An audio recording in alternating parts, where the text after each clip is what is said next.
Hello and welcome back to my channel. It's Ijoma here and we are back with another tutorial. In this tutorial we are going to learn this trendy side lacing. This is just an illustration, please. I did not make it for anybody. I used just a fabric that I have to illustrate this style. Okay, all right, now for this, you are going to draft it the normal way you draft your bustier, the normal way you draft your corset. Nothing much here, just that you are going to be very careful when cutting the pieces. Now, this is the Ankara fabric that I'll be using. I have my eyelets. You can use a loop for this. Using an eyelet is not a must. You can use a loop for it. Now, the first thing that I'm going to do is to cut an off-shoulder bustier, right? So, for this off-shoulder bustier, what I'm going to do is that I am going to take out where I want my off shoulder to start from, right? Now, from there, I marked my bust points, my under bust, my half length, and the full length of this top. This is a top, so the full length is 23 inches. This is 23 inches, okay? Now, I'll cut out the paper that I don't need, and I'll extend the lines. After extending the lines, I'll go ahead and label. This is my bust point. Sorry, I made a mistake while writing. That is my bust point. This place that I wrote chest line is my bust point. This is my under bust. This is my half length and full length. The chest line is the top of the paper. Now my nipple to nipple is 7.5 and I mark 3.25. 7.5 divided by 2 is 3.75, sorry, and I marked that. Now the next thing that I'm going to do is to take 2 inches on this side of this paper and half inch on the centerpiece of that bustier. Now from that 2 inches, I'll connect to my bust point. Then on the other one, I'll take my half an inch. Then that's half an inch, I'll take it straight down. Then on this side, I will take half an inch, and the other side I'll also take half an inch. Okay, sorry, on this side I took 1 inch and the other side I took half an inch. Then from the under bust, I will connect to that 1 inch. Right now I have shaded it. Okay, now this is what we have. For the upper bust tightening, from the dart line I will go in by 1.5, just 1.5, and I will connect from my bust point to that 1.5 line, and that is my under bust tightening. So upper bust tightening, I'll also go ahead and shade it. Now I'll start taking my body measurement. My bust divided by 4, I marked. There is no allowance. Then at the half length, I will measure the dart I have at my half length. So I measured that dart and I have 2 inches.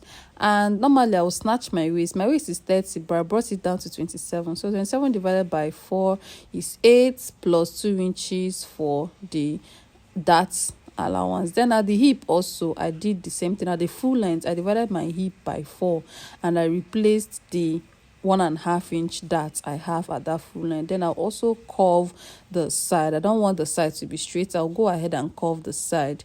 After curving the side, I'll mark out my sweetheart neckline. Okay, so this sweetheart neckline, you are free to stop it wherever you want it to stop at. Okay, now this is how I want my bustier to look. It's just a very simple bustier. It is not a standard. If you're making a Victorian corset, you follow your Victorian corset method. If you're doing a corset, normal corset, you follow your normal corset method. Well, I want to use my bustier for this tutorial. Like I want to use a bustier for this tutorial. So now I'll go ahead and cut out. After cutting out, this is what I have. Now I'll get another paper for the back. While cutting the back, you fold your paper. You know, normally we don't fold paper for pattern drafting, but for this particular one-side lacing, you are going to fold your paper into 2 because you have an asymmetric back. I don't know how to explain it, but the 2 sides of your back are not the same, so you're going to cut your paper unfold. Now I don't want to do too many adjustments or too many measurements. I placed my front pieces on this and I traced out where the neckline of the back stopped at, of the front stopped at, and I will transfer it to the back. So this is where the neckline of the back will start from, so that the 2 of them will be equal at the side seam. I hope you understand. Now I'll go ahead and cut my paper from there. That is where my neckline will start from, right? Now I'll also mark my dart measurement, the 3.75 that I used for the front. I'll also mark it at the back. And now I'll also get my half length measurement and my full length measurement. You get your half length and your full length. That is the only measurements you need at the back: your neckline, your half length, and the full length. So I have indicated where my half length is at. Now I'll go ahead and run a straight line there. If you notice, I did not add any zipper allowance to this back pattern. I did not add any zipper allowance. Now I'll start fixing darts. You need some darts at this back so that it will not be folding when you wear it. This is my center dart, 3.75, and I'll go ahead and mark a straight line from up to down. Now at the half length area, I will take half an inch darts, half inch darts on both sides of that dart line. And this is not the only dart that this back we have. At the center back, I will also add a dart there. I'll add half an inch darts. If you open it up, it will be 1 inch, right? If you want, you can even make it 1 inch, so that if you open it will be 2 inches. But I made it half an inch dart so that it will not be bulging at my center back. But if you want also, you can make your center back darts up to 1 inch, so that when you open it up, it will be 2, so that you will not have any center back fold. I don't know if you understand what I'm saying. You don't need your corset to be folding at the center back, so you need to take out a dart at that center back. Now I've shaded the dart on the center back. I've shaded my normal dart. I'll now go ahead and take my body measurement. I will divide my bust by 4 plus the dart, but there's no dart at the neckline area. So at the waistline, I will divide my waist by 4. I told you guys I snatched my waist from 30 to 28, right? So I'll to 27, sorry. Then I'll go ahead and replace the darts also. I have 1.5 inch dart. Then at the full length, I marked my hip divided by 4 and I curved the side. Now that is all. The next thing that I'm going to do is to cut out these pieces, and you can see that my back piece is on fold, right? And I've cut out the center darts. I cut out the center darts, and this is the side darts. I'll go ahead and cut out the other darts. This is important. Now after cutting out these darts, I'll open up this paper and I'll label them properly so that I will not get confused. This is the center back. I'll write CB center back. This is the side back. I'll write SB. That is for side back. The next thing that I'm going to do right here is that I'll go ahead and close this particular dart using a masking tape. Using a masking tape, I'll close this particular dart. All right. So after closing this particular dart, the left side dart, like I want this lacing to be at the left side. If you want your own to be at the right hand side, it is okay, but I want it to be at the left side. So I am closing the left side of this paper. Okay. Now after closing that dart, I will go ahead and mark the type of lacing, how slanted I want it to be. If you want it to be a straight lacing, you also go ahead and mark out your straight lacing anyhow you want it. So I am closing the dart, and after closing the dart, I will mark out a slanted lacing. I want my lacing to be slanted. Okay. Now take your time and close the dart.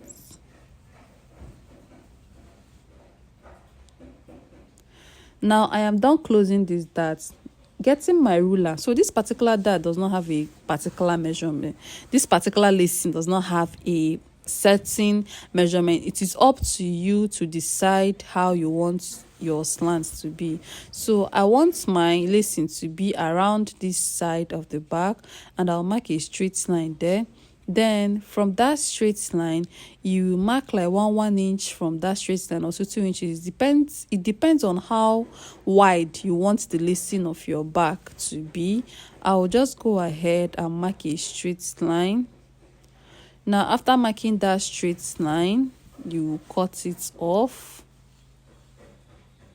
you cut that 1 inch or 1.5 inch space that you want to be in between the darts. Now that is what we have at the back. Now if you are joining this on fabric, we are closing the center back. The place that will be open is this particular area that I cut out, this particular area that has this masking tape, but the center back will be closed on fabric. Now it is time to cut out my fabric, and I will start with my back pieces. The thing here is that I'll start my front. The thing here is that the front is the only piece that you cut on fold, because the front sides are equal, but the back you will cut them one piece, like you cut them one after the other. You will not cut any of them on fold, because all of them do not have the same cutting or the same shape. So what I'm going to do is that I will start cutting them one by one. You can see this one. I will go ahead and add 1/2 inch. Any paper that I get, I will add 1/2 inch round it and pin it down to the fabric. So just watch me as I do this. Just go ahead and pin down. After doing this, I will use them to cut out my lining also. So for my lining, you are going to make sure that you are not cutting your fabric and your lining the same side.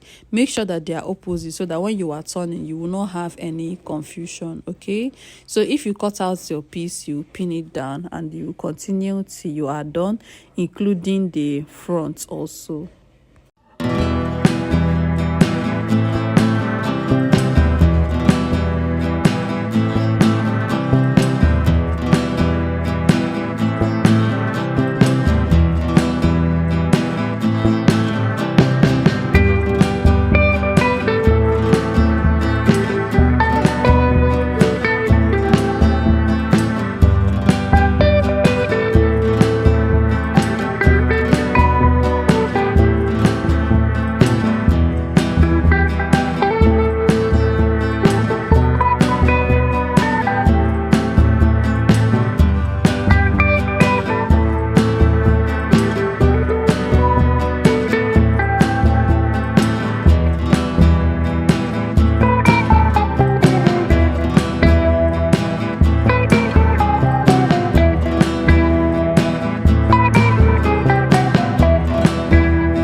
cutting all the pieces, and you can see what I have there. The front is a normal bustier, a normal off shoulder bustier, but the back, all of them have different shapes, so you need to be very careful. Now I'll go ahead and join my front pieces. I'll just use 1/2 inch to join all my front pieces. Now these are the back pieces, and I will start arranging them according to how I cut them. Please make sure that you arrange it this way so that you will not get confused. It is very important. Arrange them this way so that when you are joining, you will be picking them one by one. Okay.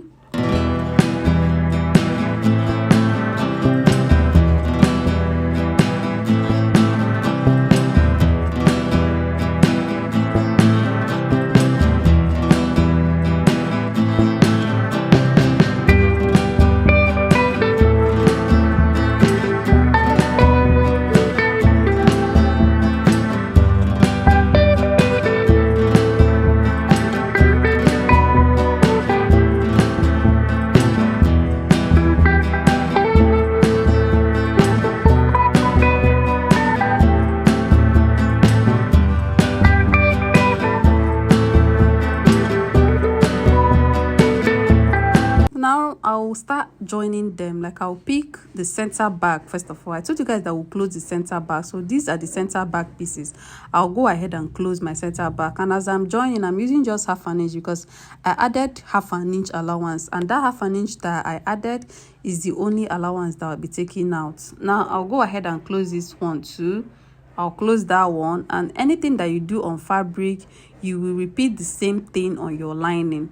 Now this is the front pieces. I'm done joining my front pieces, and you can see that only one side of the back is remaining, that side that the lacing will be on. So what I'm going to do right now is that I will pin it in a way that you will understand what I'm doing. So this is the front piece. Let me open it up so that you can see. This is my front piece. I did not add interface to this. It is just an illustration. I'm not wearing the top. Now I'll go ahead and join the sides. You will join this side, and then this one will come to this side. I hope you understand what I'm doing there. So just go ahead and join this side and run a stitch. You use 1/2 inch to join it, then this remaining piece will be on this particular side. So this thing that I'm doing on the fabric right now is what I'm going to do on the lining also. Anything that I do on the fabric, I'm repeating it on the lining. So I'll trim my lining and I'll pin the lining according to how I will join it, right? So this is the front of the lining. This one will move over. Sorry, this one will be here actually, because it is a lining. The lining and the fabric will be opposites. So now I'll go ahead and pin. Then these sides are remaining. I'll close them. This is the center back. I'll pin the center back according to how I'm going to join it. Then I'll pin it to this back. Now I'll go ahead and join all of them. After joining all of them, I'll open up every allowance and iron. Open up every allowance and iron. So if you're making a corset, after doing this, you start your boning. You will start running channels for your bone, but I am not making a corset. Like I said, it is an illustration. Now I am done joining and ironing all of them. I have ironed all the allowance, right? So now it is time to turn. You can see that I don't know how to explain it, but this particular top that I'm holding doesn't look normal because the lacing is on one side. Now I'll go ahead and pin the neckline. I will turn the neckline and the side, like the side that I will add my eyelets. Just pin your lining and your fabric, turn your neckline and turn the side. Then after, you will use a fabric to pipe the down part. I'll go ahead and do that. Now I am done doing that, and this is what I have. I'll go ahead and turn it out. You will knot your neckline, top stitch on your neckline. Remember to top stitch on your neckline. Then I will turn this out. After turning it out, I'll go ahead and give it a nice press. Ironing is really important. Now after ironing, this is what I have. After ironing, this is what I have. So What I'm going to do next is to mark where I am going to add my eyelets. Using my pen, I'll mark out where I will add my eyelets. Now, on this area that you add your eyelets, remember to add bone to it. It is very, very important. Add bone to that place. So I'll go ahead and run a stitch there. After running a stitch there, I'll get my bone and I'll insert my bone inside the channel that I made for it around that lacing area. So I'll just run a stitch there and insert my bone. Now I am done, and I'll go ahead and insert my bone. I'm using a Reggiline bone, so I will insert this bone. After inserting it, I'll cut it off and make sure that the bone is like 1 inch or 1.5 inch shorter than that channel that you made for it. So now I am done inserting the bone. I'll go ahead and mark my eyelets, place that will fix my eyelets. So the essence of this particular bone is to help you when you are lacing your corset so that it will not be folding. So using my pen, I'll mark out where I will fix my eyelets. I'll fix my eyelets and I'll also pipe the down part of this. So make sure that the two of them are equal. It is very important. Make sure that the lacing area is important. So after that, fix your eyelet. If you're using a loop, you know you will fix your loop while sewing. Thank you all, and see you in my next video. Bye.